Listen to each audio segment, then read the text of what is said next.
I was so dumb, but I hopped on a plane, almost drove right back to the 541. Shitty U-turn on the freeway, you turn me from a fiend to a way to you fun. I can wait in the sun for a little, but it's been real gray, and tonight it's a nice C1. I can wait in the cold for a while. Podcast, everybody. I am Alex at TSP Pod. He is Ski at TSP Ski. He is King at Jeromny.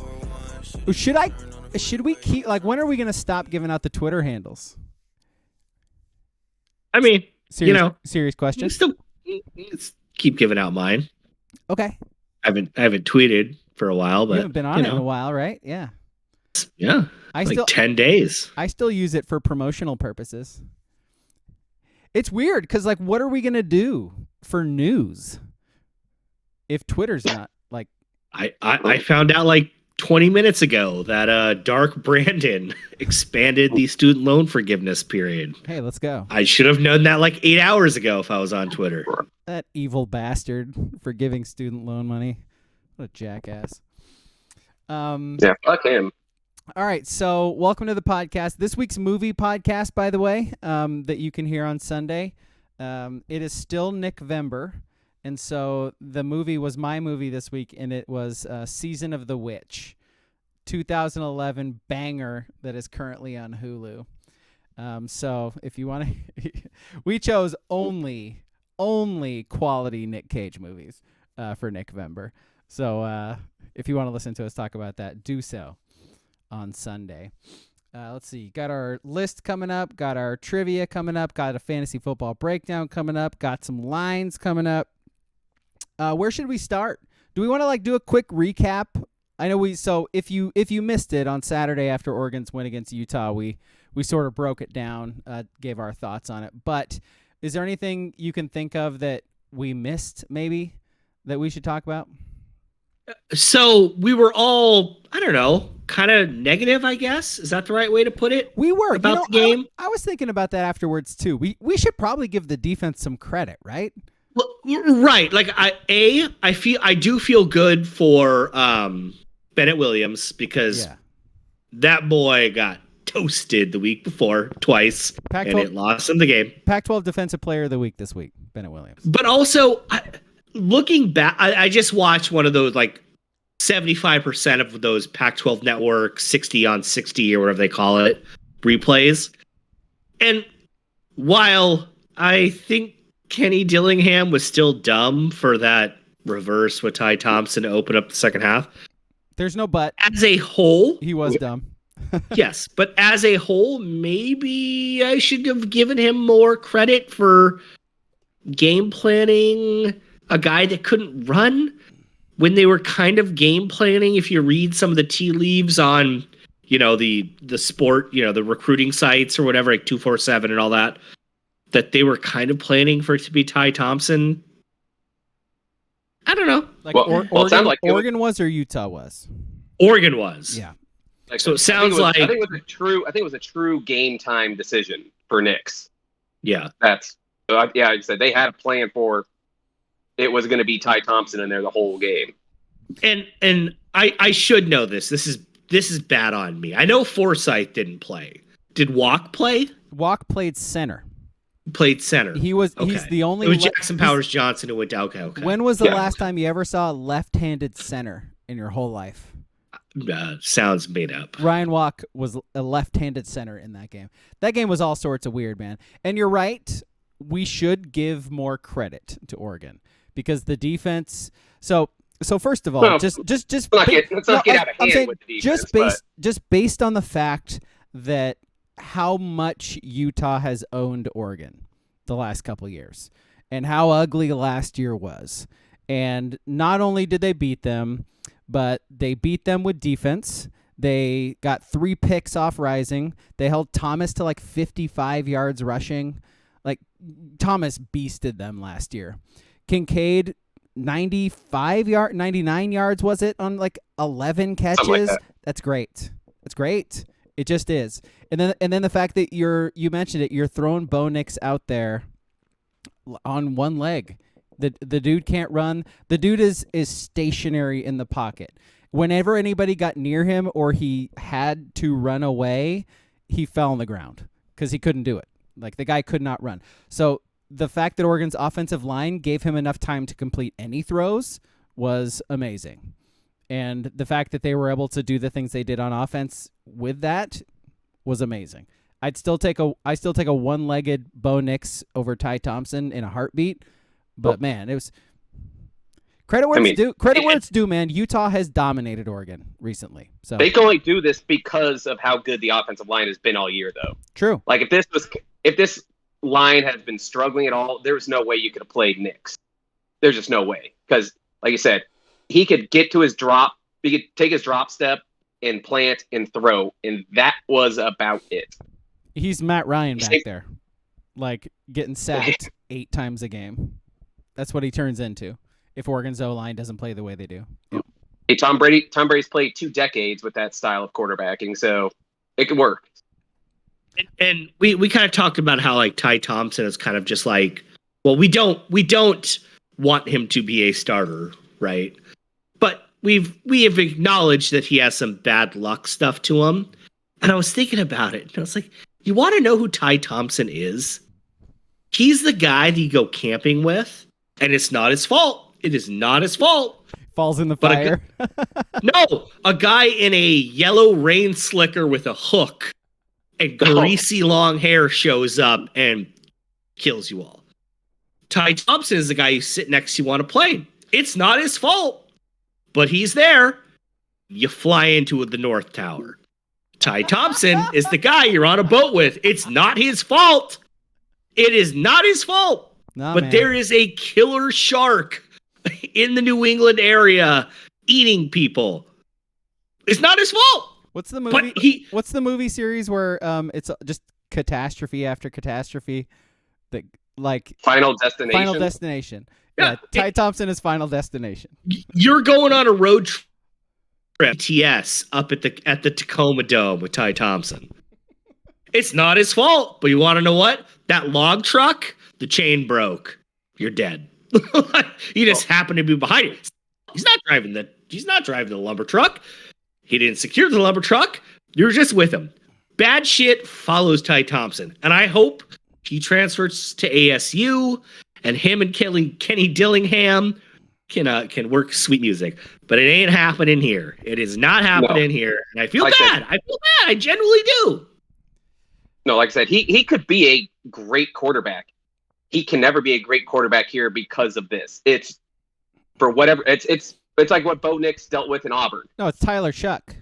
Like Tyler Shuck was a perfectly serviceable quarterback, but because he had this stink on him from his time here, it was never going to work here. It doesn't matter if he got better. Doesn't matter what happened. Never going to work here. No, it's unfortunate. By the way, on the ASU stuff, WCP 54182 in the chat mentions, what do y'all think about the Dillingham Arizona State top? Because I heard, oddly enough, I was driving around today and heard Canzano for like 15 minutes, and he was talking about So check out what Canzano said. He said Arizona State people were calling him for his opinion on Kenny Dillingham. So like high ups at Arizona State were calling him for his opinion on Kenny Dillingham. the arrogance of some of these guys. No, yes, they didn't. I am sure. No, they didn't. Yes, good God. Yes, ASU ADs are calling John Canzano to be like, hey, what do you think about this guy? What's he like as like a dude? You know, unless there's more smoke, coming, it's probably his dream job. He's from there. He went there. They offer it to him. He'll take it. Yeah, but is it a reach for ASU to get him? For him, it's a no-brainer. You take it. For him. But is it not a reach for ASU at this point? I mean, that's what Canzano brought up. Is he was like, which was actually a good point. Holy shit, that's a huge ass spider. 1 second. Fuck! Knocked it on me. All right, my bad. He brought up that. So what is Dillingham going to be able to do in terms of bringing in a staff? Because he's 30 years old. Who does he know who could comprise a good coaching staff? Probably not that many people, right? I understand that argument, but like Dan Lanning is 34 and brought in a pretty good staff. So sure. And I know Oregon is a different beast than ASU, but he's been compiling that since his days when he was driving to like 8 hours to pit. Or Right. whatever, right? My thing with the ASU job is, if they offer it to Dillingham, he'll take it. I feel like whoever takes this ASU job right now is taking it to be fired within 3 years because A, they're just bad, and B, I know the NCAA doesn't wield the same sword as it used to even 10 years ago, but they're like NCAA violations. I mean, some of that was like COVID stuff.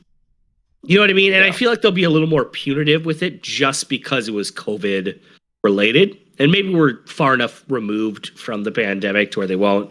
But I feel like whoever takes this job now is taking it to get fired. But I feel like whoever takes the ASU job now, like a Brian Harsin or something, right? Whatever, he's an okay coach. I wouldn't want him coaching Oregon, but he's okay. But he's taking it as like the last job as a head coach he would take. Do they end up keeping the dude who's there now? No. Do you even know who that guy's name is? No. Exactly. No. Exactly. He got the buy-in. He's one of those dudes who got the buy-in from the players who are currently there just so they can survive the rest of the season, and nobody just leaves during the season. But I think he's like 1 in 5, and his only win was against Washington. Weirdly enough. Hey, weird. Hey, that was actually turning out to be a fairly big win for as far as Oregon is concerned. So if Kenny takes the ASU job, even if he doesn't, I'm gonna start calling him when I'm mad at him like Silly Ham, because Silly Ham. Yeah, Silly Ham. If he takes the ASU job, it's terrible. Of course, it's terrible. It's not great. Start calling him Silly Ham. All right. Hey, you run a reverse at your 13 to open the half with a backup quarterback. Oh, Silly Ham. Kenny Silly Ham. Oh, you're just Yeah, but to your point there, King. I mean, what kind of coach could ASU even really get? I mean, the program, Tom Herman, Brian Harsin. Yeah, so you might as well take a shot on a young, energetic guy, new coach. No, and you might as well. I couldn't bang on them for doing it. Oregon is a better program by multitudes, and they hired a guy who was like 18 months older. So, and that's a question too. Like what? So Nutian mentions in the chat. He's like, "What? Wait till he finds out that he doesn't have even close to the same level of athletes at Arizona State that he has at Oregon. So is he going to be able to actually recruit good players?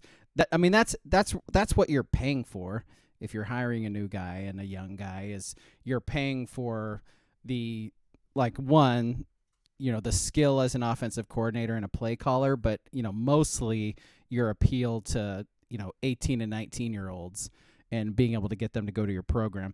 And nowadays it's not even that. Nowadays it's it's sophomores and juniors who you're trying to get in the transfer portal too.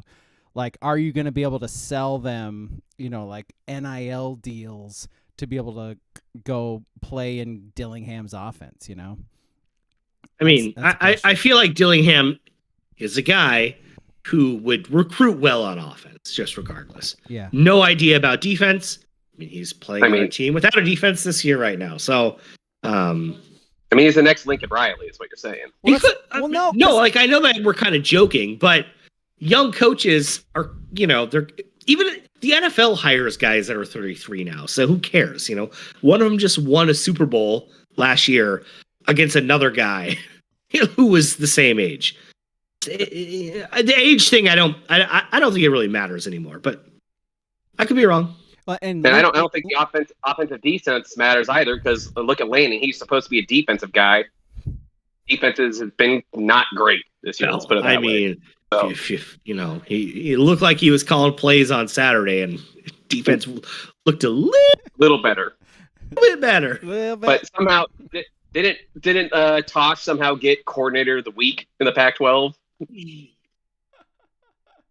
gotta love that, man. Yeah. I would have loved to have, just for the optics of it, just to see, mid-game against Washington or something, Lanning walk over to Tosh and literally grab the little laminated thing out of his hand. Give me that shit. You're done. And the red hat. You're done. And Give me the hat. Yeah. Yeah. I'm doing the hand signals now. I am the captain now. Yeah. My defense. But enough, yeah. enough on Utah. No, what, for sure. what are you guys thinking about El Grassico on Saturday? Is it going to be like Oregon State's offense against Oregon State's offense? Like without Nick's being able to run, is it just going to be both teams just running the ball up and down the field the whole game? It might as well be, right? I mean, that's clearly going to be the strength for both offenses in this game. It's I mean, Nick's threw the ball pretty well. He did. In the first half. In the first half. In the first half, Thanks to like 2 dimes to Thornton. Like, I mean, by the way, we didn't really talk about that. Like the first deep throw to Thornton where it's like 45 yards in the air with like not able to step into the throw at all. Dropped. Yeah. Jesus, Nix. Jesus.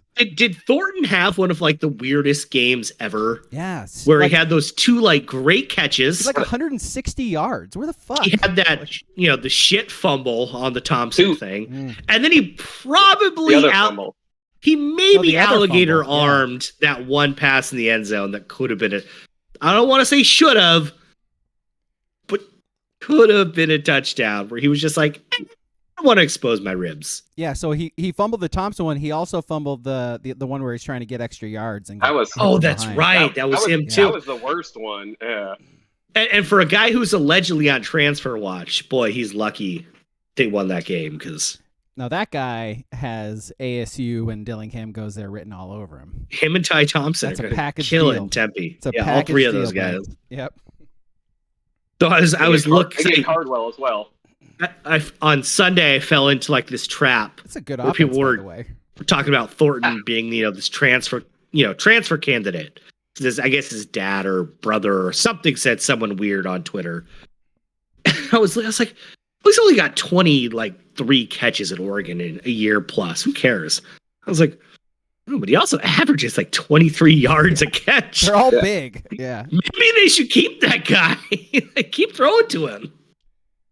They got Hudson just catching a bunch of little bubble screens. He had Thornton just running streaks. Infinite bubble screens for like 7 yards, but he runs around like really fast in circles a whole bunch.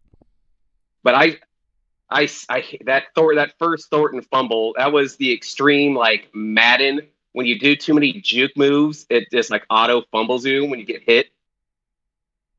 Because he made 2 good moves. It's like, all right, you got those extra yards.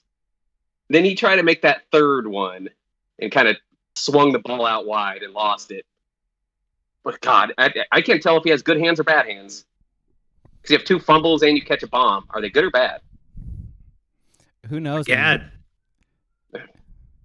Who knows? So Oregon State, it's going to be Martinez a whole bunch. So do you know who Damian Martinez is yet, King? I do. Okay, good. He's fine. He has like 800 yards this year. He's okay. Yeah, well, he's one of those guys for Oregon State. He's a freshman. So he's good. He started out not being the guy, and then he turned into the guy and is like running really well against everybody they play against. So well, it's similar to Oregon, man. It's like they go where the O-line goes. And so if the O-line's giving him 6 or 7 yards on first and second down, then I mean, I don't want to spoil the picks, but it's kind of my same thinking as last week. Utah's offense didn't exploit Oregon's deficiencies on defense. Right. Oregon State's offense does not go after Oregon's deficiencies on defense. So Martinez is good, 900 yards on, whatever, $150 carries. Pretty good. Yeah. Okay, if Oregon State is just committed to running the ball 40 times, because Oregon State leads the league in rushes per game. More than Oregon, more than Utah, more than UCLA. Most of the other teams don't really run the ball. Right. But well, look at their quarterback. Are you surprised? No, well, that's my thing. Is okay, that's great. Run the ball at Sewell and Flowe and Dorless, and I'm not saying it's a lockdown defense in any regards. But I would much rather play I would much rather play Michigan than like TCU, if that makes sense. Even though I think Michigan's better, Michigan just runs the ball straight a lot and doesn't have a very good quarterback. So that's what passes. That Big Sean in the chat, by the way. Hi, Big Sean. Have you seen their quarterback situation? What's the name of their quarterback? Is it Gil Branson? Ben Goldbranson. Yeah. Goldbranson. Yeah. Goldbranson. Gil Ben Branson. Goldbranson. I think it's Gil Branson. It's Goldbranson. Goldbranson. Goldbranson. I think it's GU. It's an O. It's Gul Is it an O? Branson? It's not an I. Trust me. I'm a beef. That's a fake fucking name, dude. I live closer to Reeser than Otson. Trust me. So I will say I went to a Beaver game this year. Trust me. So you hear the OSU first down like six or seven times a night. Okay, cool. Yeah. I will say the thing with Goldbranson though is that I don't think he's really thrown for more than like 200 yards in a game, but he doesn't turn the ball. He doesn't throw interceptions. That's the Chance point. Nolan. I mean, he threw 6 in a game and a half before he got hurt. So Well, I think his neck is broken. I don't think we need to put that in. It's like a parentheses. spine injury. well, this is before his neck was broken. Okay. So so he's hurt. Like, and before he was hurt, he was a pile of trash. there are some injuries I'll downplay. Like, hey, Bo Nix, take a shot of Toradol. Suck it up, dude. But a neck injury, I'm not gonna. By the way, props to whatever Knicks did, because that's what I'm assuming. If we're talking about a guy where they were preparing to play with Ty Thompson, and then Knicks goes out there and plays 4 full quarters and guts it out, one would assume he got a shot of something. Well, I don't know what the lines are with college players. I don't know if that exists or what. Do they get the good shots in college like the NFL? I don't know. Yeah. Whatever it was, it must have been just good enough at least to plant and throw, but not good enough that he could run. He could run. Yeah, no, he's not flying to Mexico like Peyton Manning did to inject HGH in his neck. Yeah. By the way, people forget that. Peyton Manning did that. Literally flew overseas to skirt United States laws on HGH. Injected that shit into his neck. Was it HGH or stem cells? I think it was stem cells. Probably everything. One of the two. I mean, as King was just saying, he had a broken neck. So he did. Yeah. So yeah, I don't know. Like, the issue for Oregon will be that Oregon State's defense has been very good this year, and so are they going to be good against that defense being one-dimensional? Because they might have to be one-dimensional. I don't know. Again, Knicks could just sit in a clean pocket all day and like shred them. So who knows? But those are really the questions, because what else do you know about Oregon State? They're exactly what they're going to do is they're going to run the ball 75% of the time, and then my guess is they just do a bunch of little bubble screens too. Unless it gets out of hand, or, you're down late in the game, then they start throwing it deep. But I don't think they really take shots. So Oregon State has taken one shot all year, and it was the one they won with 1 second left. So yeah. I'm Listen, do not be concerned about the secondary. This is the one game. Do not. Cam Rising was limited. Ben Goldbranson is just bad, and they don't have fast receivers. He's naturally limited. Yeah. Yes. But do you make a good quarterback when you play 10 yards off every? They won't. They will not this game. See, if Lanning's calling plays, I don't think he will. But get old Tosh in there again. He'll just drop to deep fucking zone coverage every fucking play. Rush 3 or 4. Nobody will be able to get pressure. This should be the Sewell game. The Sewell and Flowe when he actually plays game. Run downhill at the running back every play. That should over under on snaps for Sewell. 15.5. For Sewell or for Flowe?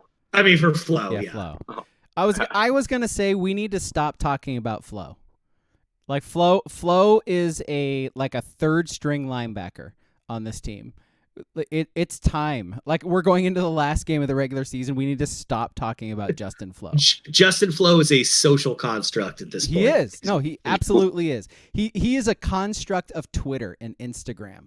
He is. I mean, you've seen those abs. I have seen those, and his thighs. Are you kidding me? Great construct. Man. I wish I had that construct. I know we should all have that construct. I'd like to see that construct. Easy. Catch up to the kids nowadays. Bragi's obviously on TikTok not Instagram. And He's on the TikToks. Oh yeah, he's a big grammer, that's for sure. There's no doubt about that. No, but again, he's built by stars, built up by social media. He's not good. He's never been good.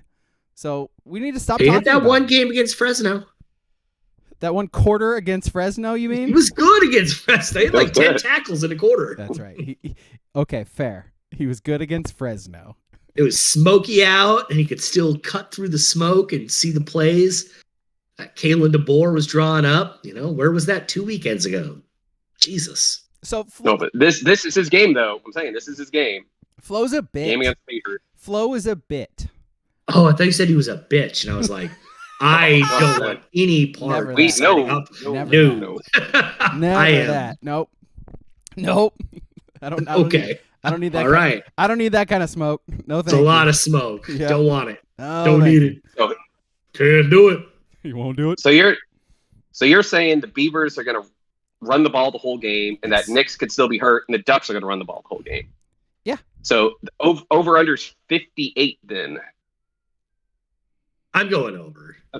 You're still going over even Yeah. with a heavy run game?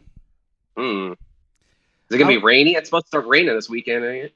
I don't think so. I was trying to remember Oregon State's like big white dude who they bring in and all the short. He's like their backup quarterback who plays. in all the Jack Coletto. Coletto, yeah, Coletto's his name. So Coletto, I genuinely like Coletto when they bring him in and the way they use him. Big Taysom Hill guy over here. Well, Feels a little bit of like racial confirmation bias. Yeah. I gotta be honest. racial confirmation bias. I'm just saying. That's great. Yeah, you're right. No, I'm racist. All right, that's fair. I didn't say that. No, you I got me. didn't say that. You got me. Yep. Shit. I didn't say that. Shit. I wish we weren't like recording this on video now. So that's. I mean, don't. Hey, viewer and listener, don't clip this and share this on social You were media. a big Dennis Dixon guy, so Yeah. I was gonna say, you're racist. go grab your Peyton Hillis jersey out of the closet and bring it out here. Cover Madden. Your Mike Alstott jersey. Hey, he's too good. I do. I love Alstott, but I can't say that. Vinny Sutherland over here. I know you're a big youth check guy, Is aren't it the you? Purdue wide receiver? Yeah. with Breeze. Yeah. That's a great drop, man. Okay, anything else on? They haven't even renamed the game. The Dairy Mart special. It's El Grassico. El Grassico. Okay. Presented by Dairy Mart. So the Yes. El Grassico presented by. By the Dairy way, Mart. Or the Dairy by the Mart, way, because the Dairy Mart Classic. Dairy Mart Duel. And Dairy Mart Duel. and El Grassico. El Grassico presented by Dairy Mart. Yes. Okay. Because you were saying, And by I Mart. unfortunately caught some of John Canzato's show. I caught a little bit today because I was like, Employee an operator. I gotta know something. I can't hop on Twitter and learn shit now. Yeah. And he was Go to bitching. Casado to learn some things. He was bitching about the fact that they haven't renamed the game. He's like, I'm just gonna call it the Civil War and call in to 503-212-22222 and tell me what you call it. And people were like, I still call it the Civil War. And he was like, yeah, it should totally be branded that. And I was like, you can call it whatever you want to. Yeah, who's stopping you? But what are you crying? Are you telling us to think about the brands that can't like put a little logo? They're not on making the field? T-shirts out of it. Yeah, they're not like there's no Dairy Mart cup with a Dodge Ram logo. Like, will someone please think about Lithia? Like, what are we doing? Who cares? Call it whatever you want to call it. Dumb. That's what we should do, by the way. We should let Dairy Mart name it. Like Dairy Mart and Les Schwab or whatever. Like Dairy Mart, Les Schwab, and Shannon Mill Yeah. should get together and name, and whoever runs, Benton County Grass Seed, those four should get in a room. Maybe someone from Monaco Coach. Is that still a thing, Monaco Coach? It's gotta be. Or is it just a building? People still need coaches. Yeah. But yeah, his whole thing, it was just, I was like, who cares? Okay, you're taking calls from people who were like, I still call it Civil War in my living room. Yeah. Okay, cool. Like, Call it that. What kind of calls do you think you're gonna get when you make that sort of I statement know. and then open up the phone lines too? I know. There's a very specific part of our state who's gonna call in that. Yeah. Big Sean says Dairy Mart biscuits and gravy bowl. Oh my God. Nutian says the FKD bowl. Well, he can afford it. Yeah. Nate.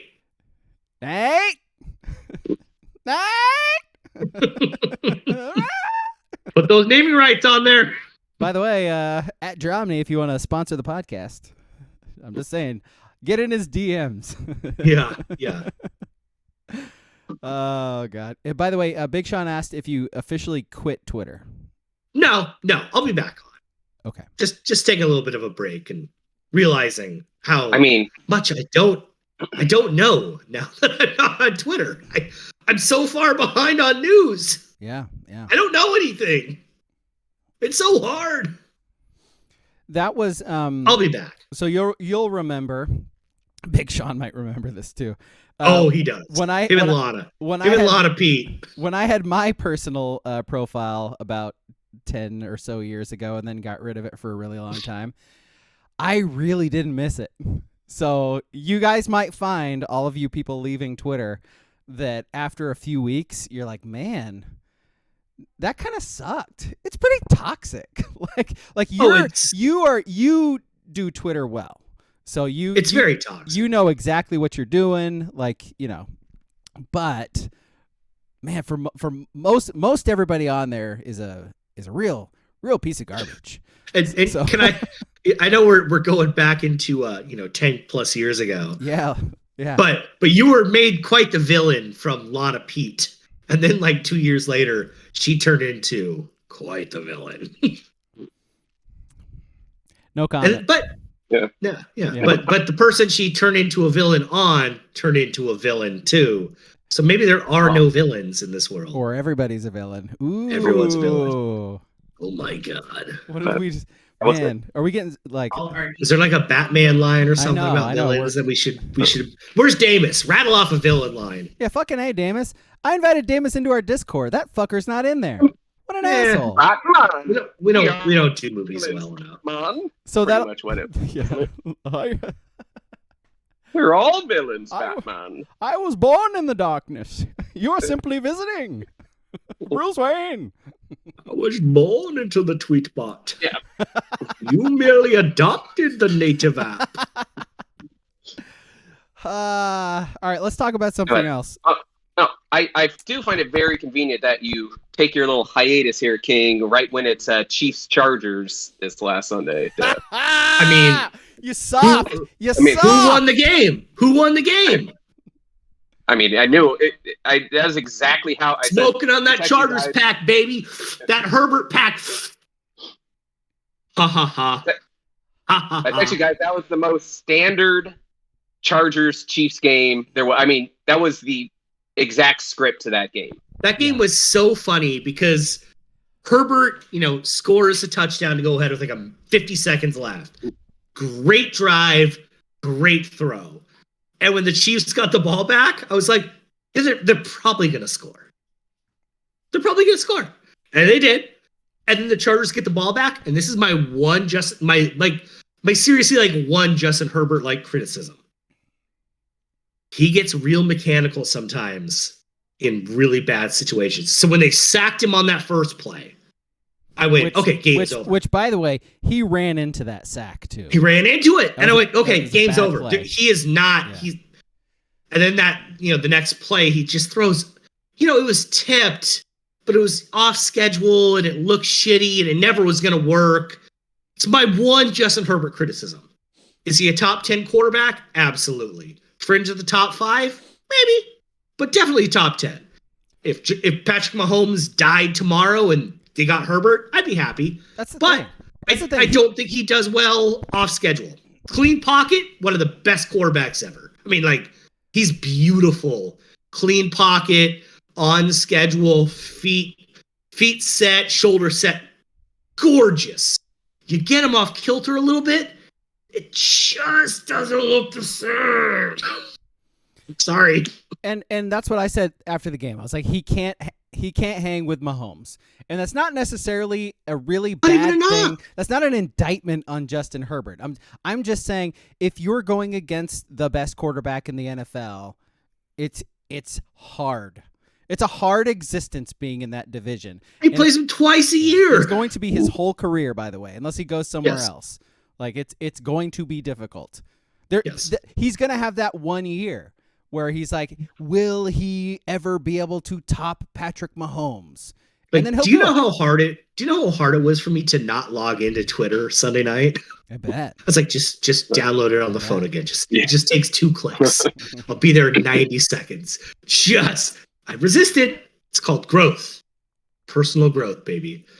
Because I wanted to talk a little bit of noise. I'm proud of you. Yeah. By the way, you can use that Discord because we only have like 3 people in there, so you can just drop your messages into the void, and it'll make you feel better. Nobody will see it. It'll be great. Noted. By the way, Sports Brewery Discord. Get in there. What the fuck is a Discord? We're talking on Discord right now. I thought we were on fucking Twitch. Yeah, we're on both. We're on both. It's science, never felt man. So old. It's science, man. By the way, so Nutian brings up a good point about the Chargers, which is fair. And Herbert, by the way, is in that Mike Williams and Keenan Allen have been hurt like all season. So of course, Keenan Allen played last game though. Yeah, he did have. It's very Keenan true. Allen, yeah, I'm not even really. There was a couple of weeks there where I was taking cheap shots at Herbert just to kind of needle some people at an extreme disadvantage. Those 2 receivers have been out pretty much all year. Boats has been out. Eckler was out for a month. Offensive line. The whole line, yeah. They just cut a first-round defensive lineman like a week ago. Totally get it. But, like I said, Herbert's not great off schedule. And when the Chiefs went into Inglewood, California last week, they were without their number 1 receiver. They were without the number 2 receiver. I'll still call him their starting running back, but it's probably changing. He went out on like the first or second series. And Justin Herbert or Patrick Mahomes, Travis Kelce, probably cheat code. Got it. Yeah, but he was just throwing to a bunch of white tight ends and someone named Sky Moore a rookie named Sky Moore with like 4 Y's at the end of his name. He was a first round pick, wasn't he? Second. Yeah, McDuffie, the guy from the DB from Washington was there. You remembered his name? Yeah. All right. Yeah. Well, he's played all year. He's been injured. I was like, oh my god, this McDuffie guy is back. So here's the deal. The point about the Chargers being injured is a good one. Your point about the Chiefs also being injured and it not mattering is also a good point. Though I kind of used good weapons. I kind of use the Chiefs starting 5 rookie DBs against the Bills as an excuse. So let he who cast the first stone or something like that. The scary thing is that this kind of was Herbert's year to get Mahomes. You lose Tyreek. Happy your Chiefs, baby. Next year they add another weapon. Totally. They let Matthew walk, who was first team All Pro. Which he was not that good last year. But regardless, he was first team All-Pro safety last year. And Tyreek Hill, when he left, I was like, he's not the best wide receiver in the NFL. I thought he was like top 4. He's probably the best receiver in the NFL. He's so good. Wrong. I was a little wrong. And they're an actual quarterback. Yeah, they're 8-2, and they're gonna waltz to the. At least they're going to win the West for the 7th straight year. Probably be the 1 seed. And, yeah, not bad for the gap year Chiefs spending the year wandering Amsterdam, doing weird sex acts and drugs. And while the Chargers, Broncos, and Raiders were all in. They were all in. And 2 of them are 3-7. One of them's 5-5, and one of them's 8-2. So, who would have thought that the Chiefs' defense and offensive line, which has been a problem for the last couple of years, actually is now they're kind of their strength, I think. Well, the defensive line, I don't get why it's good. The offensive line, they traded Brown and they drafted, a couple like first and second guys. Got it. Defensive line, I don't understand how it's good. I don't get it. I do not. They are though somehow. Carlos Dunlap getting sacked still. Yeah. I feel like Carlos Dunlap played with Tim Tebow at Florida, and I don't even know if Carlos Dunlap went to Florida. Probably went to Auburn. I don't know. I think I'm confusing him with someone. I think Dunlap Javon went to Curse, Florida. maybe. I think he did. Did he? Okay. Yeah. Yeah. But why is he still good? Doesn't make sense. But I will say, I will say it's Chris Jones will again go an entire playoffs without recording a single sack because that's just what Chris Jones does. Yeah. That guy's played in like 30 playoff games, doesn't have a fucking sack. It's your job, dude. Can we take a couple minutes to talk about the game in Mexico yesterday? No. No? Okay.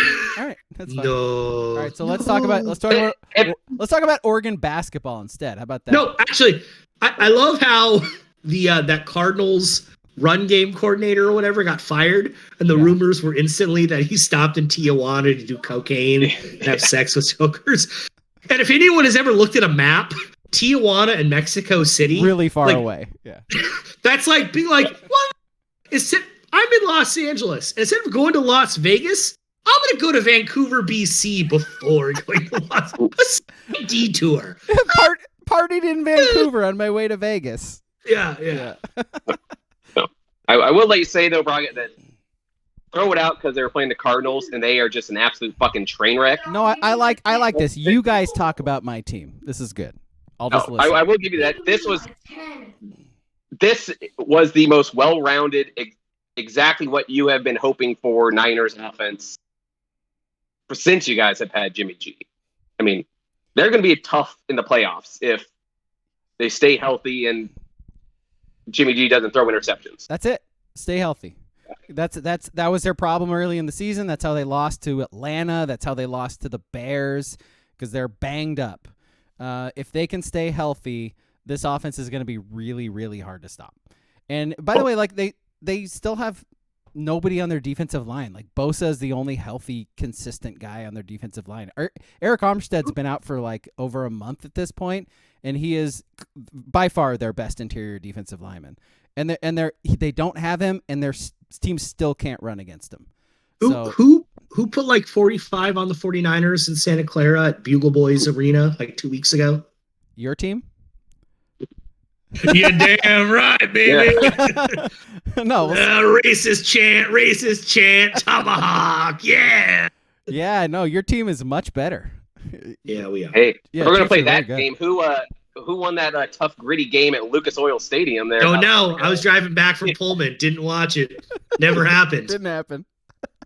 The Matt Ryan led Colts without Jonathan Taylor. He is now Jeff Saturday again. He was Jeff Sunday.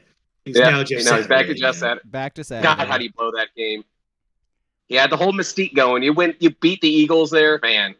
Did you guys see Nick's? Have you guys seen like the fan videos of the Eagles coach Nick Sirianni being like, "Yeah, fuck you guys, that was for Frank Reich" to all the Colts fans, and they're like, "Okay, dude." Like, he's all right. It's a really weird thing to be getting yelled at. Really weird thing to be this upset about, but okay. And his whole like monologue after the game about how we're professionals and what they did to Frank Reich wasn't professional. Okay. I mean, he lost.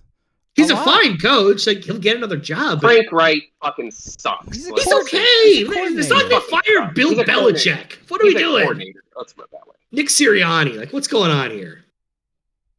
Sirianni's a fucking clown. That's all I know. Soriani. I like both of those. There you go. So my team is, by the way, just Soriani. Before he played in Canada. Mick Soriani. Soriani. I got Mick Soriani. Yeah. He's a hockey. Now he's a hockey player. He's a hockey player with Ty. He's on the blue line with Ty Domi. There you go. So three of the next. So the Niners have 3 straight home games now, and then 5 of their last 7 are at home as well. And so it is very much lining up that they are going to. The things are going to be okay for them in there. So they just passed Seattle for the lead in the NFC West, which should probably hold. I mean, the Cards and the Rams aren't catching either one of them. So the Rams are fucking. They might not keep a game within 20 the rest of the year. Speaking of Stafford's not playing the rest of the year. Speaking of injured, like the Rams are banged up everywhere, other than Stafford. Like the only reason they're close in any games whatsoever is because of Stafford. But they're on like their third string offensive lineman.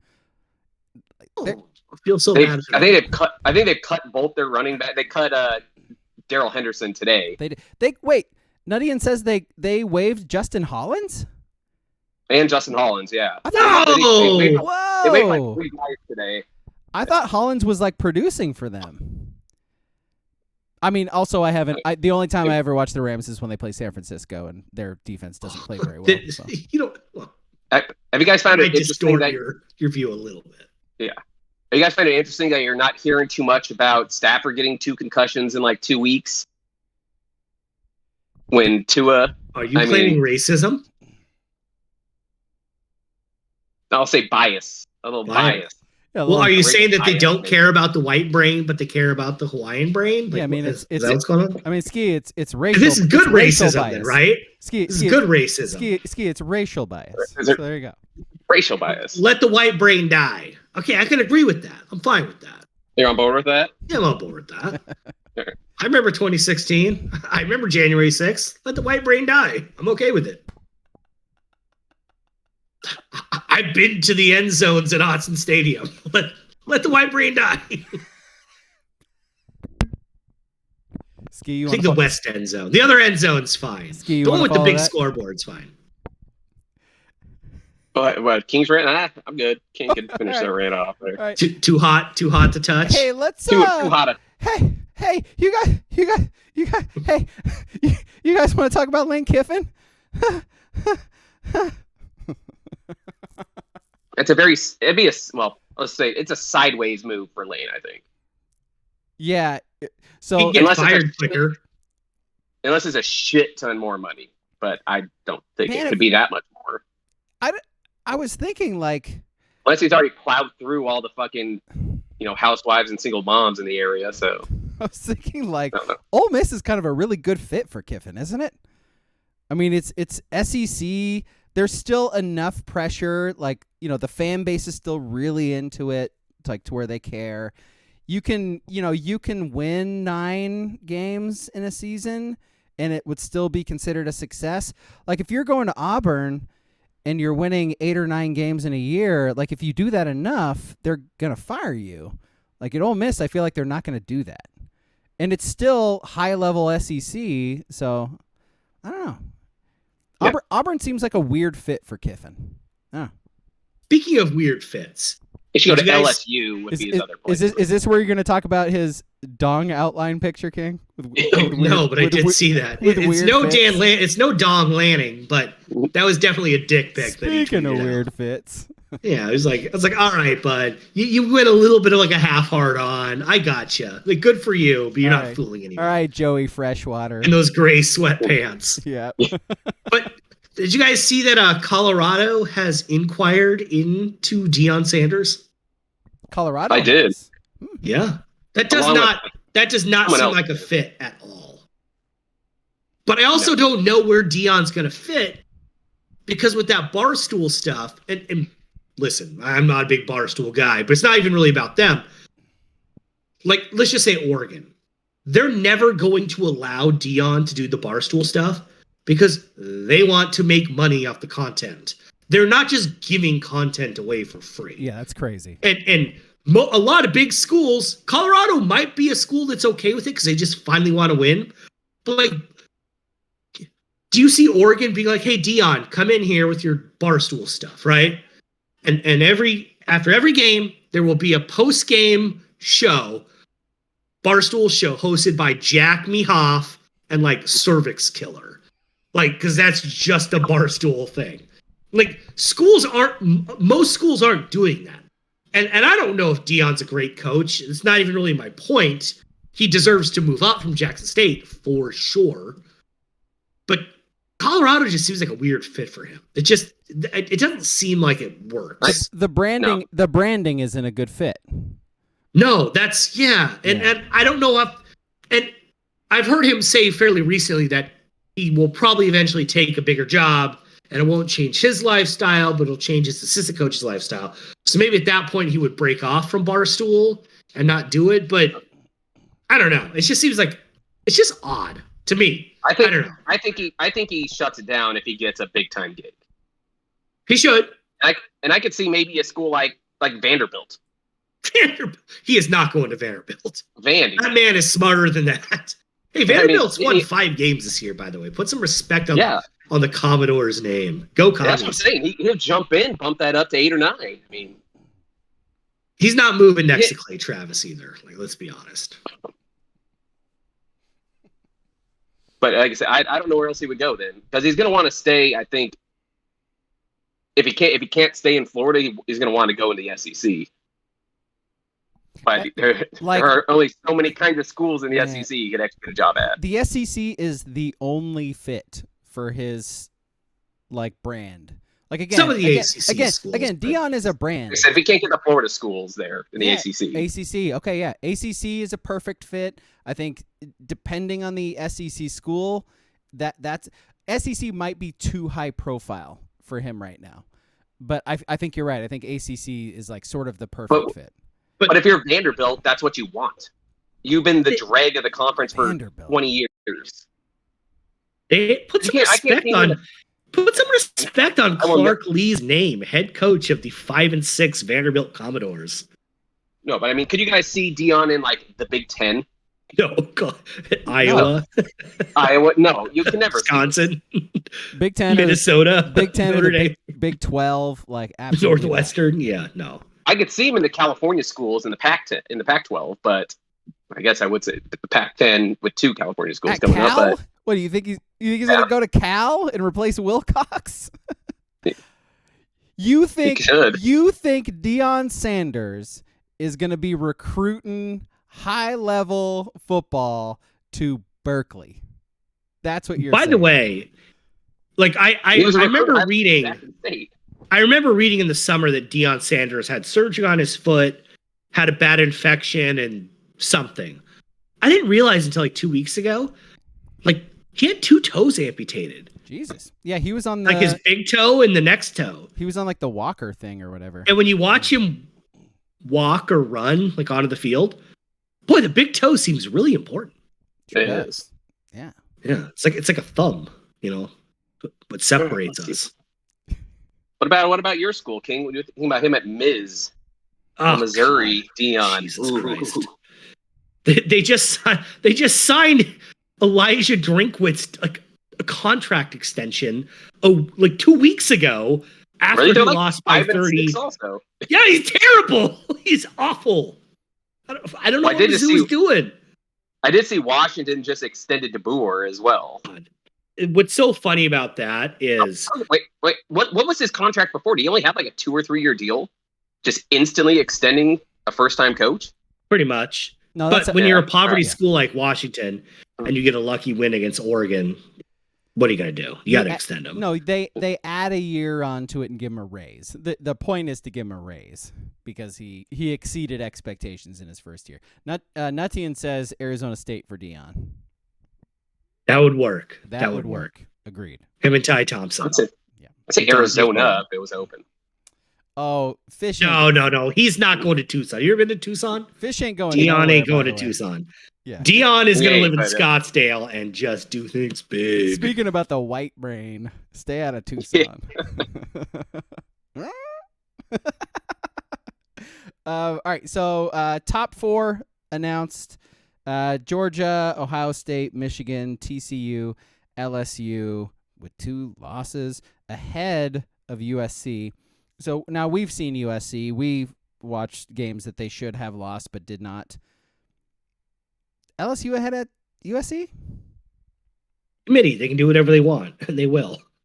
All right. I thought I heard the person say they wanted to see more from the USC defense to warrant jumping up ahead of them. Didn't fucking LSU get beat by 80 by Tennessee or something? Like, yes, but we were on here like 2 weeks ago making the case for Oregon, who lost by 80 in week 1. So okay. All right, yeah, I don't really have a strong opinion about this. I just thought it was sort of weird. It's the optics of it are LSU's weird. losing to Georgia in a couple of weeks anyway, so Fair. it doesn't really matter. Yeah, and then if USC, wins the Pac-12 championship, then they'll be fine anyway. Kill me. But I just think Kill it's me. funny. I think it's funny they're saying that about defense for Lincoln Riley when he was at Oklahoma. They didn't care about how bad his defense was. Since when do they care about defense, by the way? It's a committee. They make up stuff every week. It's weird. It's really weird. Yeah. Score control or game control was their thing like 3 years ago. Well, we just didn't like how they played the middle 8 between the first and the second. Got to have game control. Oregon, you get great spin job. anything Just in make narrative, shit up. So. Oregon back in the top 10, by the way. So Oregon at 9 after beating Utah. So it doesn't matter. Like they're not. Doesn't matter. Yeah, they're not going to get in the playoff or anything like that. But Rose Bowl. Rose Bowl is still an option, and I think if we're all being honest, we all prefer the Rose Bowl to the playoff anyways. So I do not. Nope. That guy, by the way, that guy on Twitter is the worst. That guy is funny because it's just a built-in excuse. You're like, yeah. The morning playoff because I prefer tradition and flyovers and F-15s over the Arroyo Seco.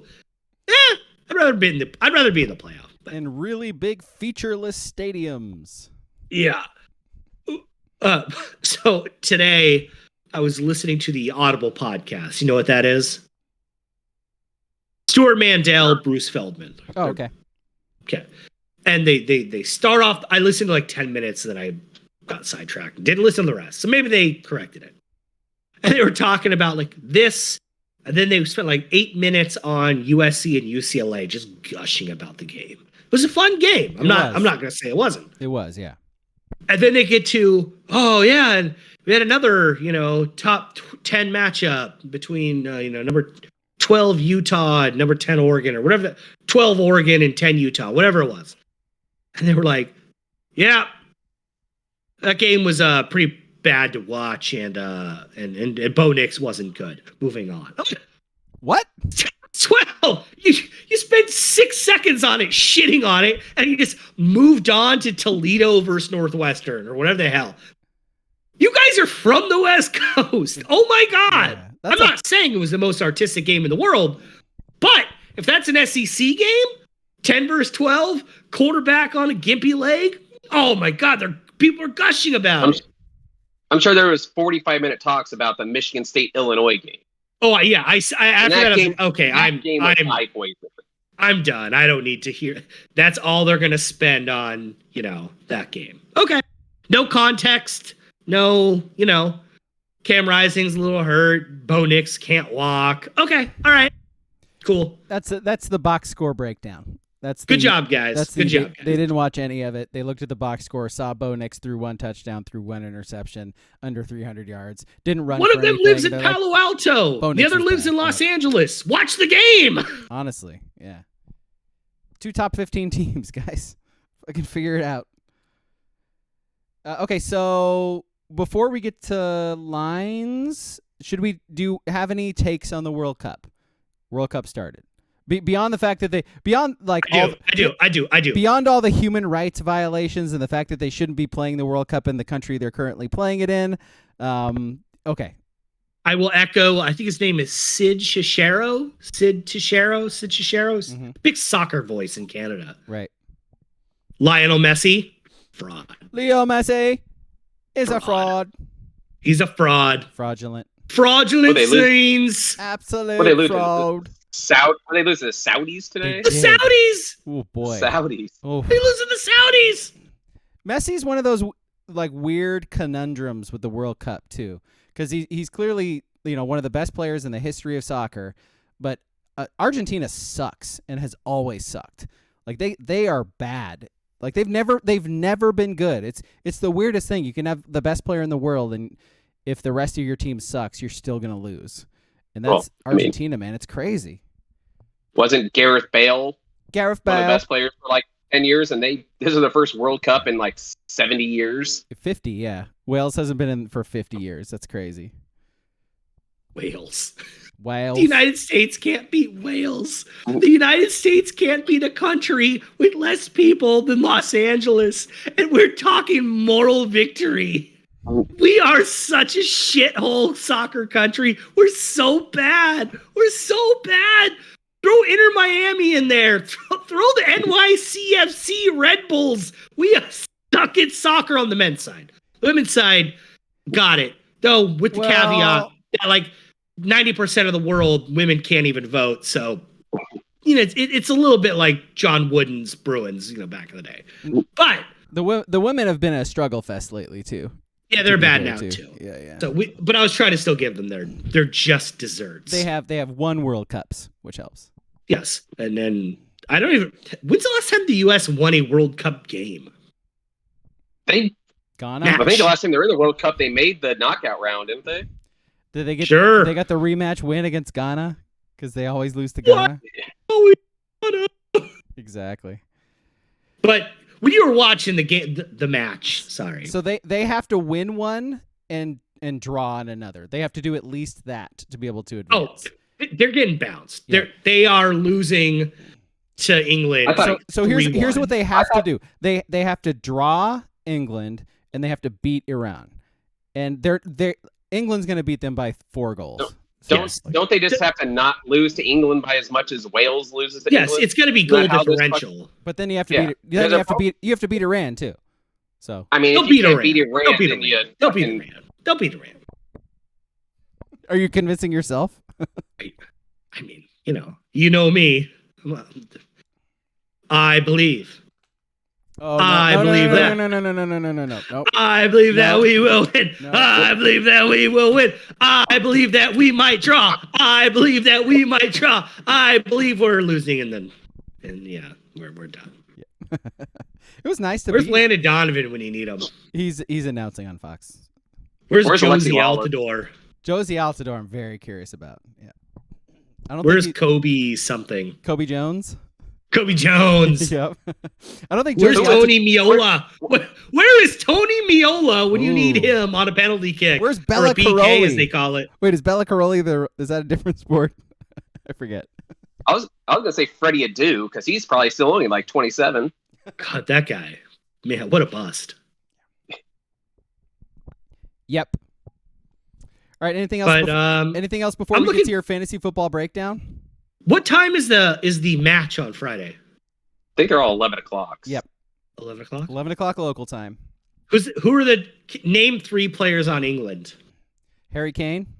Harry Kane. Raheem Sterling. Oh, I love Raheem Sterling. Marcus Rashford. Wayne. Oh, I always forget about old Rashy. Harry Maguire. Oh, T-Mac. Harry Maguire is a bum. H-Mac. It's so funny. Yeah, they're Wayne Rooney. They're he out there still? No. Wayne Rooney. he's very old. Yeah. Yeah, no, England is much better than anybody else in the group. So they're going to win by a lot. WCP 54182 says he's calling a 2-2 draw against England. 2-2 draw. Ooh. It's a big bollocks. More goals in a fucking football match? Soccer game? No way. I did love listening to the radio today where they're doing these, like the rundown of today's World Cup. And they were like, and Argentina, the biggest upset ever. And then this country versus this country, 0-0. This country versus this country, 0-0. Mexico, 0-0 draw. Does anyone score? Why do you go? The French. You travel to Qatar. You traveled to Qatar where, having snot could get you imprisoned because it's deemed disrespectful. And you're just going to watch 0-0 draws. Soccer fans. Wild. Sober! Ooh, that's, man. No alcohol. They don't let you have rainbows on your clothes. Oh, God. Don't even get me started on Grant Wall. I hate that guy. Country's a shit show, man. Did you guys see Grant Wall? I have seen him. I don't know what he did this week. He was like, oh my gosh, they wouldn't let me wear this LGBTQ shirt into the thing. Listen, I think that's dumb that they didn't, but you knew they wouldn't. They don't let the players do it either. They imprison dudes that kiss dudes. Why are you such a look at me, Louie? I don't like Grant Wall. I've said it on here before. Grant Wall looks like a Lex Luthor, and he looks like a guy who was born into a lot of money and treats everyone like shit. That's what Grant Wall looks like. He looks. And he's got like uranium somewhere in his garage. Definitely has uranium. They probably just shouldn't be having the World Cup in that country in the first place. But that's a different question. Let's do one of our things. Fantasy football or lines? Oh. Speaking of fantasy football. Hey, heading into week 13 of the TSB FFL. Hey, Braga. You know what Pappy Waldorf used to say about week 12 of fantasy football? What did he say, Kay? He said you can't win your fantasy football league in week 12, Whoa. but you sure can lose it. I've never heard that before. Crazy, Pappy. Hey, Alex, what did Pappy Waldorf say about week 12 of fantasy football? You want to hear it again? Yeah, I forgot already. My bad. You can't win it in week 12, but you sure can lose it. Are you saying Pappy Waldorf. I may have made that name up. I don't even know. Pappy Waldorf is a definitely Stanford someone's coach. name. That's definitely somebody's name. Yep. Klamath Fall Kurt sits atop the table. # soccer talk at 7-4. He also sent me a trade proposal yesterday. I haven't looked at the trade proposal. Look at the trade proposal. Or maybe I will, but probably not. Speaking of proposals, Ski, what does your fantasy team and Nuns have in common? Can't say it. I got a W finally. They don't score? We scored on Sunday. Neither of them work on Sundays. I looked that up at nunproposals.org. Here's a little FYI, Pappy Waldorf. He was Cal's head coach. From Oh, I knew it was a Bay Area guy. Yep.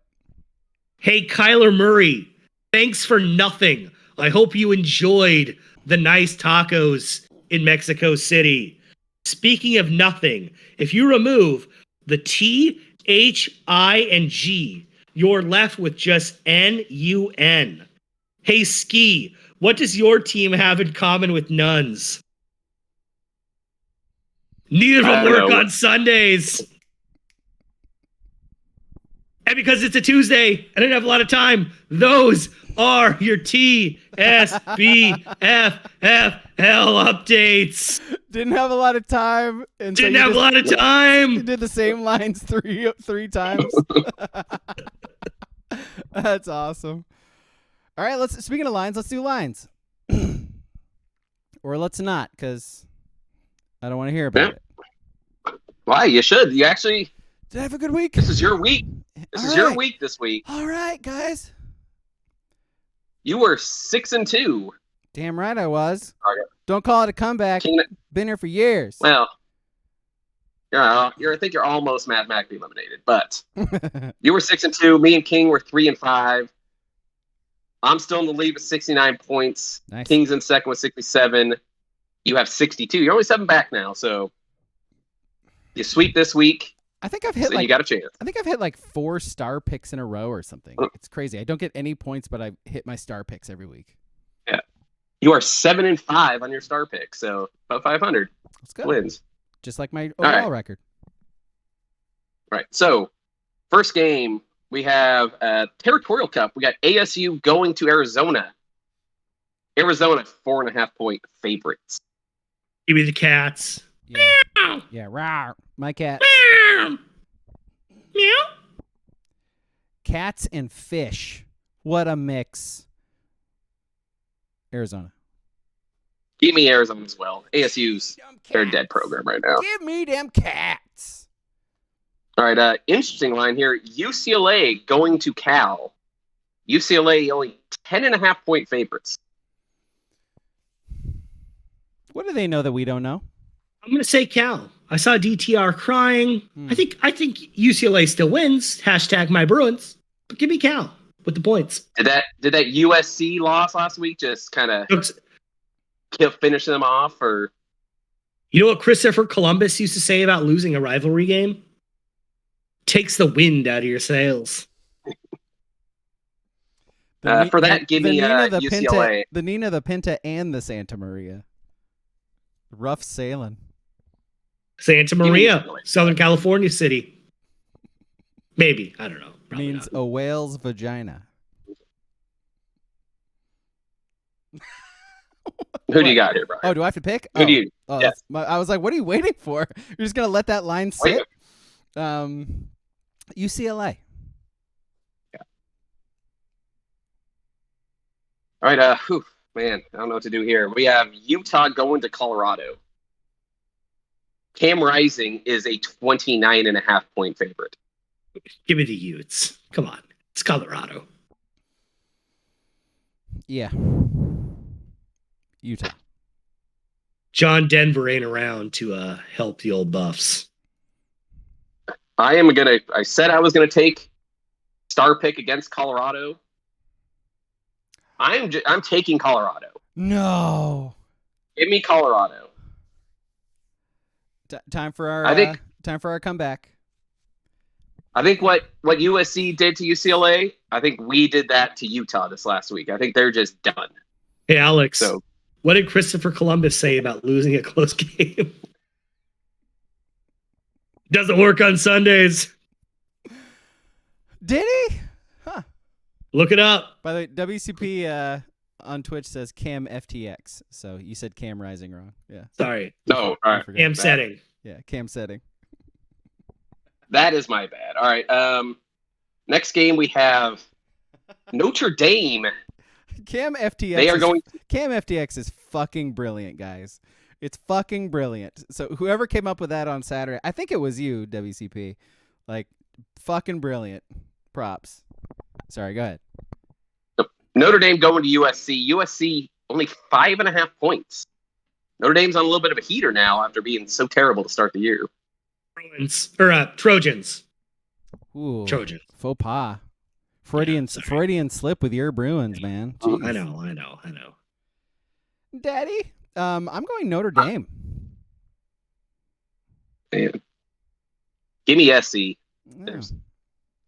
I think this is Notre Dame's whole season this week, and they have been playing much better since their start. So they already spent that on that Clemson game that they won. So I'm just saying.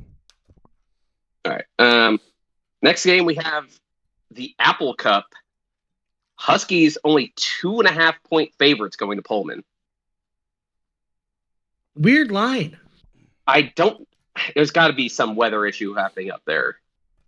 Washington. Either rain or snow. Washington, star pick. Ooh. Give me the Cougs for the outright win here. This is the Cougs Super Bowl this week. 39 and sunny in Pullman on Saturday. Give me the dogs. Arf, arf, woof, woof. Bow down. Still haven't won a January bowl game since Bill Clinton was in office, so fuck off. All right. Next game we have BYU in Stanford. Stanford. BYU a 6.5-point favorite on the road. Oh, what? Yes. You know what? Because I haven't. Is there any more? Are there any more picks after this? Yes, one throw-in game and then the duck game. Okay. Fuck. How the fuck do you pick this game? I love that line so much. This is an impossible bet.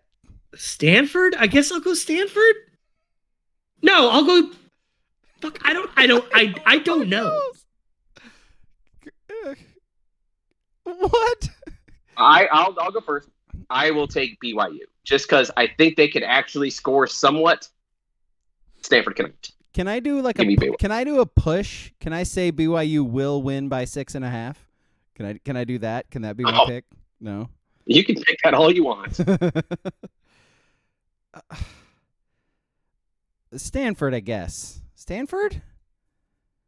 I'll let it soak in and pick BYU. Yeah, we're soaking here. Yeah, we're soaking. All right. Our throw-in game here. We have Michigan. We're gonna jump hump to our throw-in game. Is that what it's called? I forget. The bed thing. Is that what it's called? Yeah, I think so. Yeah. Provo If Pounds. your roommate does it for you. It's very bizarre.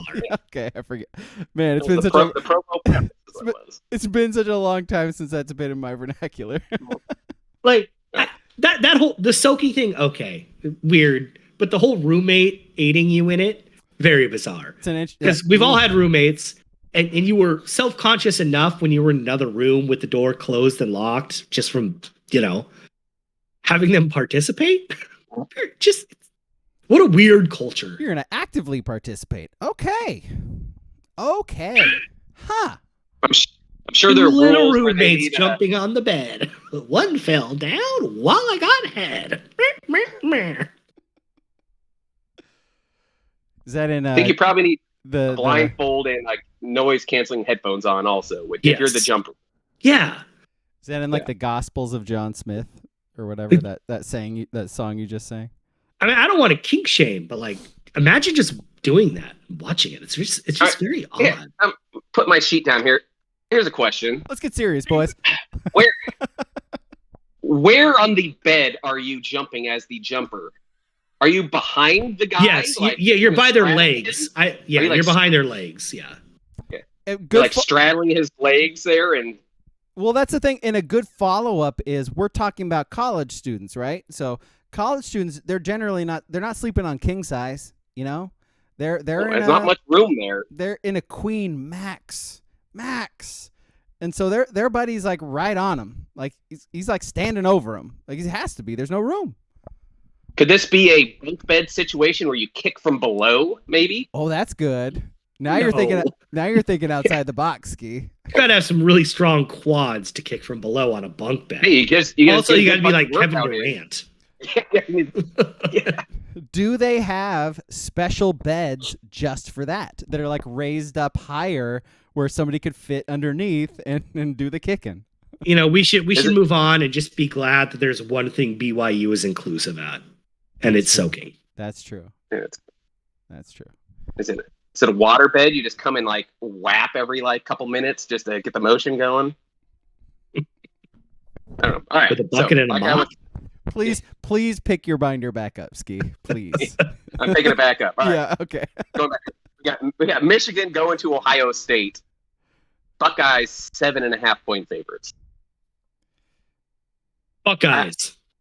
I'll go Buckeyes star pick. I think Michigan's the biggest fucking frauds in the top four. Oh yeah, they're not good. Yeah, you said 7.5. Ohio State's my star pick. Yeah, it is 7.5. Yes, Michigan.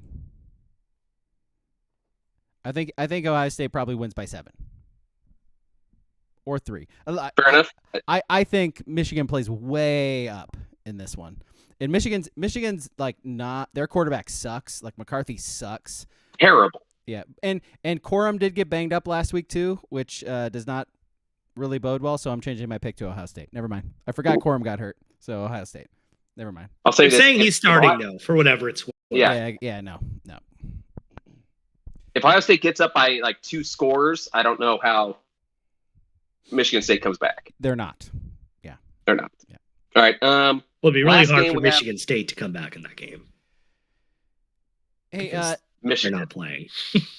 Sparty will have a better chance than Michigan, even though they're not even playing that game to come back. Nutty and back to the BYU thing.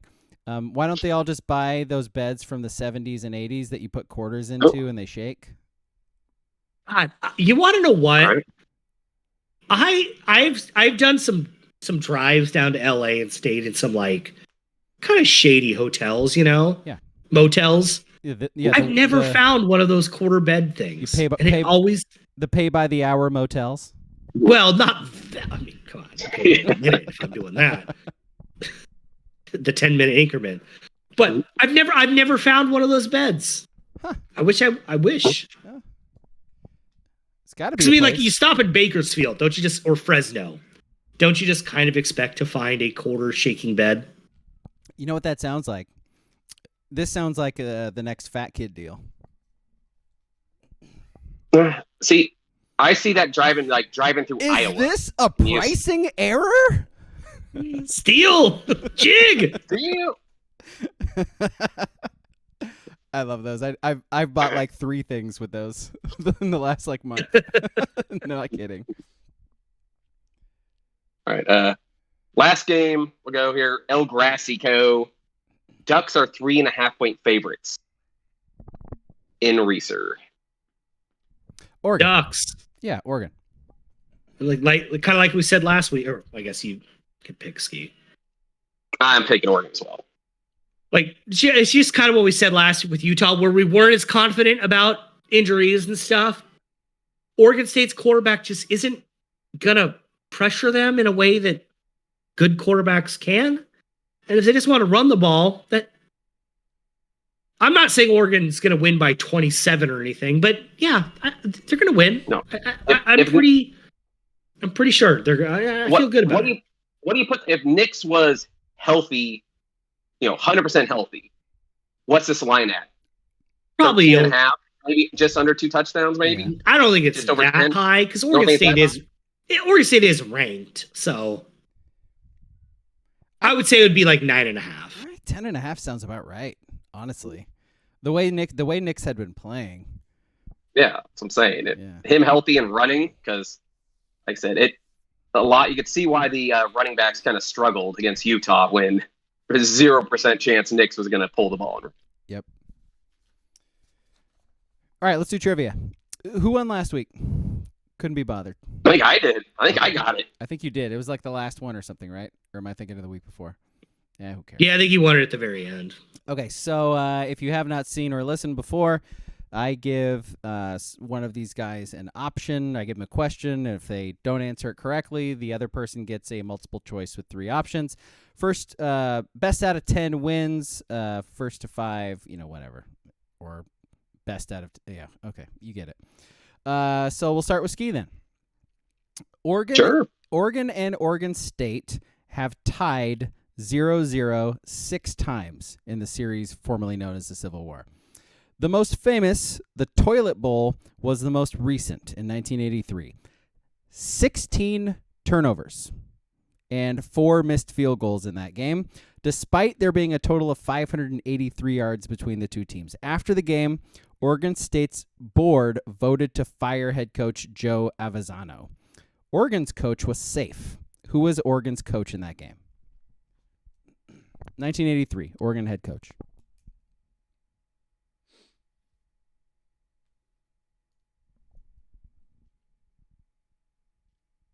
No, I'm going to go far back as Rich Brooks. So, is that your guess? Yeah. Rich Brooks is the correct answer. Oh, nice. Yeah. By the way, Joe Avezzano, legendary Dallas Cowboys special teams coach. No kidding. Yeah, when they won all the Super Bowls, I think he was their special teams coach. That's cool. Yeah, he did good on getting fired. Yeah. Yes. All right, so King, which Oregon State player holds the Civil War record for most receptions in a game with 11, which he got in 2002 catching passes from Derek Anderson? 2002 Oregon State wide receiver. Sammy Struthers. That's not even that person's name. All right. Is that your guess? I don't know. I don't fucking know. All right, Ski, your options. Sammy Strotter is the player's name. James Newson or Mike Haas?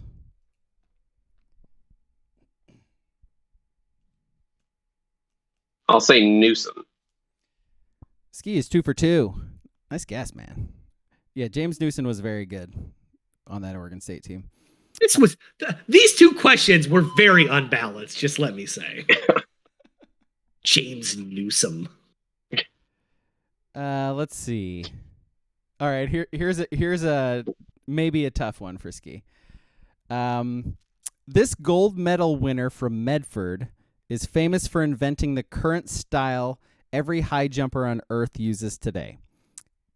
Popularized it while at Oregon State in the 60s. Went on to win a gold medal in 68. Ski, you're going to kick yourself in the dick if you don't get this. 68 high jumper? Yep, high jumper. From Medford. Yep. Went to Medford High School, as a matter of fact. I'm not big up on my 60s Olympics gold medalists. Don't even have a name for you. Okay. King, do you just know off the top of your head? Yes, it's Dick Fosbury, the Fosbury flop. Fosbury flop. Come on, man. Come on, Ski. You knew that in elementary school. Proud to be an American. Or at least I know I can flop. This Fosbury flop, is that tied to BYU in any way? All right.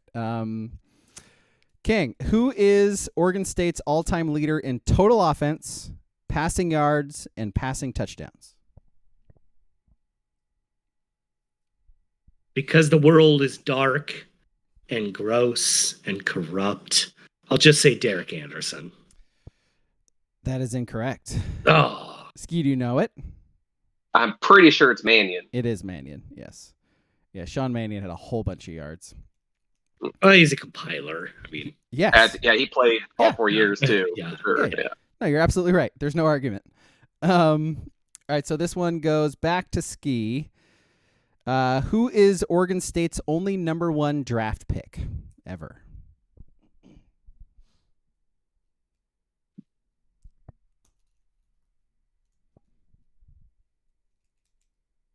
Good quarterback. It's got to be a defender. It has to be. Oof. Bill Swan guy. I'll say Tim Ewis. Tim Ewis. Lancer Pride. What was his name for Erickson? Dolores. Can't remember. Man, I got I'd no one. love to know what's going on in your head to come up with Dolores. It's like, what the fuck are you talking about? Mulva? It was. I'll remember it by the time who I'm at least thinking of. All right. I got no one. All right, we're moving on. King, your options: Stephen Paya, Terry Baker, or Joe Gray. I'm gonna say Terry Baker. They call him the touchdown maker. Won a Heisman. Terry Baker is the Taking with the Jefferson. Is the correct answer. Go Demos. Do you know what team drafted Terry Baker? The Altoona Vikings. Steelburgers. The Steagles. Were they playing in the aughts? Yeah. Leather helmets. Yeah. Yeah. It was actually the Rams, oddly enough. Oh, Yeah. of course. All right, so back to King. It is 3-2 Ski with the lead right now. 2007 saw Lyle Moivau outduel Justin Roper 38-31 in overtime. Who is the Oregon State player who ran in the game winner in Autzen? 2007, Oregon State beat Oregon in overtime. Who scored it? James Rogers. James Rogers is the correct answer. Oh, I was gonna say Quiz. That game hurt. Yeah, it was Rogers on the end around, man. The fly sweep. You got Mike Parker. Yeah, they still use that clip on everything. Yeah. Well, we still did the Kenny Wheaton clip, so. Fair. Fair. What you gonna do? Fair. Okay, back to Ski now. Who is Oregon State's all-time leader in wins as a head coach with 93? Mike Riley. Mike Riley is the correct answer. 4-3 Ski with the lead. Back to King. Which University of Oregon arena or stadium is named after an Oregon State alumni? Autzen Stadium. Alumnus? It is Autzen Stadium, yeah. Yes, I never know if it's an alumni, alumnus, alum. I think in this case it's alumnus. Yeah. Yeah. That one always gets me. I always avoid it. Yeah. Like if I'm spelling something out, I just go grad. Okay, so back to Ski. This is for the win, by the way. We are tied at 4 going into the last question. By the way, that Beaver I was thinking of was DeLawrence Grant is who I was thinking of. You go to the Packers? Or am I thinking? I know he got. I might be thinking of that Barnett guy. I think you're thinking of Barnett. Yeah, Nick Barnett. Yeah. I think DeLawrence Grant was a Raider. Was a what? A Raider. Okay. Or like a Saint or something. Yeah, I don't know. He played for Dennis Erickson. He was not a Saint. Okay. I get it. Ski. Who holds the Beavers' record with 37 Yeah. career sacks in the early 2000s. God. DeLandre, give me him. No, that is not the answer. Okay. King, your options. Oregon State's all-time sack leader. Slade Norris, Bill Swancutt, or Victor Butler? I'm going to say Bill Swancutt because Bill Swancutt has been a funny answer in the back of my head for like 3 of these questions. So Bill Swancutt. That's the right answer. Yeah. That's such a good way to win. Swancutt is a funny answer. All those guys were like the leaders, though. So that's it. King wins. What else do we have left? Our list? List. Oh yeah, our list. Yeah, it's I mean, I don't really want to talk about basketball yet, especially the way Oregon has played, so I feel like we shouldn't. You know what? It's Thanksgiving week. Let's not bum everybody out and talk about the Oregon men's basketball team or the fact that the Blazers have lost like 3 in a row or whatever. Let's not talk about that. So Once the Ducks, let's say, shoot over 20% from 3, then we'll talk about them. Yes. Year 3 of not having a shooter is getting a little rough. Though, I will say, as ugly as the game against Houston was, it's the best they played against Houston lately. The bigs definitely belong. Like Dante was killing it against legit teams. No, I did look up at the hustle board at one point, and it was like Oregon had 16 turnovers, and I think 13 of them were steals. So they took care of the ball. Like, I mean, they weren't unforced errors; they just were errors. So, yeah, but I feel like nobody on that team. 7 of them. Will Richardson stunk on He's Sunday, so bad. He's shooting 25% on threes, and he shoots a lot of threes. Like you said it, nobody on the team can shoot. So I think their best shooters are Khalil Ware and Biddle. Yeah, Biddle is their leading 3-point guy percentage-wise. He's like 4 of 10 on the year. Nutian says, has Richardson stopped driving to the hoop? I know. Pretty much. That used to be that's when he was his best, right? Is he'd go into the key, he'd do like his super slow spin move that was somehow effective, and would either get a layup or pass it to somebody who was open. It's all right. He's got long mono, so he does. Yeah. That explains it. And again, Oregon doesn't start trying until March. So yes, have fun at the PKI this week, Oregon. Should be a good time. Yeah, fun game against UConn right out the gate. God, on Thanksgiving Day. UConn again. What a great way to spend your holiday. Jesus. Hard pass. I did go to the PK 80, and let me just say that was not enjoyable. Lost to UConn. Lost to Oklahoma. So was it Oklahoma? I thought it was like DePaul. I think there was the Sunday game at like 9 a.m. at Memorial Coliseum against Oklahoma. It was. Yeah, they shoved you into the Coliseum too. Yeah. Yep. Oh God. How's that place not just falling down yet? They have to the troops. They have to upkeep it. It's like it's a memorial thing. They literally have to make sure it's nice, and they can't. Salute to service. Well, it's nice. You mean it? They have to make sure it doesn't crumble to the ground. That's it. Yes. Yeah. Definitely not nice. They're not making it nice. I wonder how many things they have to do there every year. Like, I wonder if there's like a set number, just on the fact that it's like a national monument or whatever that they have to do there. No. They should not do anything there. Okay, let's do our list. What was our list? Was that your idea, Ski? Yeah, list. All right. Since we've done almost every Thanksgiving themed list there is, so we're gonna found a new one. All right, so your top 3 foods you would like to introduce into your Thanksgiving feast that are currently. Well, I thought that list got X-nayed. No, the first one got X-nayed, and then Ski brought up another one that we said yes to. Okay, all right. I'll figure it out on the fly. No, that's basically what I did right before we started, so you should be fine. So 3 foods you think you would like to see in. Yeah. Yes. You think should be part of like the regular Thanksgiving meal routine. Yes. Yeah. I'll start off then to let's give you guys extra time. My number 3 is a brisket. Why would you not have a actual good meat introduced into Thanksgiving? It's a good point. Because my number 3 is ribs, and I'm like, why? So, turkey's fine. Ham's great. I love ham. But if we're talking about if we're just eating a lot of meat, I'll eat some barbecue, man. I'll eat some ribs. I'll eat some brisket's good. Pulled pork, can have pulled pork any other time. But you give me some good ribs, that's like the best food on earth. I'll eat that all day. Literally. When you're trying to eat food that sticks to your ribs and you go comatose from eating, yeah, throw some ribs in there. Yes, sir. My number 3, Mike and Ike's.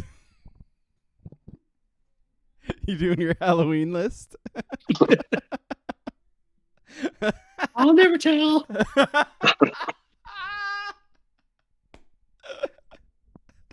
Love it.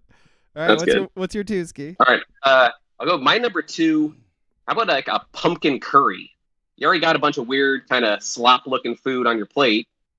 Might as well throw some good pumpkin curry in there. Well, then you got to introduce rice. And so if we're introducing rice into the Thanksgiving meal, so are we just saying curry and rice instead of turkey and mashed potatoes? And no, you can still have your turkey there as well. I like this idea of a full Indian food dinner for Thanksgiving. That sounds awesome. Legitimately great. I don't know. I'm sure if you go, nobody would be on board. Yeah. No, I'm sure if you go into what they first had on the first Thanksgiving, I'm sure there was wild rice made. For sure. So rice could work as well. My number 2 is hot chocolate. We're bringing it in early before Christmas. You know what we do? You know what we do on Thanksgiving is we drink apple juice all day. If you're not drinking wine or alcohol, you're drinking apple juice all day. When did that become a thing? Martinelli's or whatever? It's fucking apple juice. Why are we drinking apple juice? It's cider, sir. Is it? Sparkling cider. Is it? I mean, if you're slugging sparkling cider all day, are you not just spraying your toilet later that night? Thank you. I mean, I absolutely am. Does apple juice affect you the same way it does me? Because if you drink a lot of it, a lot of it, yeah, that goes right through. Yeah. Doesn't even take a break at the stomach. It's just whoop. Apple juice and I do not agree.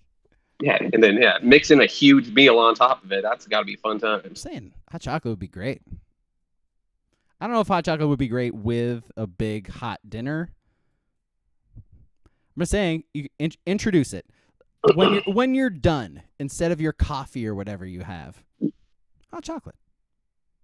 Sure, that works. All right, King. Do we give you enough time for it too? My number 2, Red Rageous, Mike and Ike's. Red Rageous, Mike and Ike's? Never heard of those that. just called. It's only the red ones. Ooh. I did not know they did that. Yeah. It's a thing. I like that. Thing. I like that a whole bunch. I like that a lot. Whoever came up with that idea needs a Nobel Peace Prize. WCP said they picked up their Turkey Day brisket today. Oh, So, see? Yeah. Someone's thinking ahead. That's smart. Dropping it in the smoker tomorrow, he says. It's a good idea. Yep, Red Rageous, right there. Look it up. It's great. a thing. No, I believe you. It's great. It's a fantastic idea. All right, what's your one? All right, my number 1. I'm going dessert with this. After you have a big, hearty meal, I don't want pumpkin pie. So give me a key lime pie. I need something to cut through that heavy meal. Well, can't agree less. Cannot agree less. Pumpkin is... You don't like key lime pie? Pumpkin is so far superior to key lime. Man, not even close. Let's be real here. Pumpkin pie is fucking trash. That's big pumpkin out here trying to push that pumpkin pie is actually good. Are we just going to let him get away with this shit? Jesus. I like pumpkin pie. It's great. I think it's good. Yeah, pumpkin pie is great, and the chocolate satin. We always get like 2 pumpkins and a chocolate satin every year, and I'll have a slice of each on the plate. Oh, it's golden. Get that pumpkin pie the fuck out of here. Spray that whipped cream all over it. It's the best, man. First time chatter, Bahara DMA, 10-pound turkey day prime rib for the win. Turkey is a garbage bird. Somebody must not be cooking the turkey right in your house. Is what I'm saying. I say even a nice, like, moist, juicy turkey, it's fine. Ooh, it's not going to blow your fucking socks off. Yeah. It's just dripping wet with juices. It's dripping now? Yeah, that's because you're baby. Oh. Yo, that is a moist Damn. bird. Am I right? Damn. Hey. Damn. So moist and dripping. Yo. Jesus. You know, okay, so best thing about turkey is the next day shit is sandwiches. It's the best thing about the bird. Like, What's that say about your centerpiece that it's best the day after you make it? is it because we're old? Like, because I think we liked it more when we were kids, right? Is that it? Like, are I we? don't think so. That's just what you were forced to eat. Are we I'm over it? deconstructing my bird this year. I'm cutting off the legs and the breasts. I'm going to sous vide the breasts. Ooh, baby. Yeah, I know. Do something with the legs. I don't know.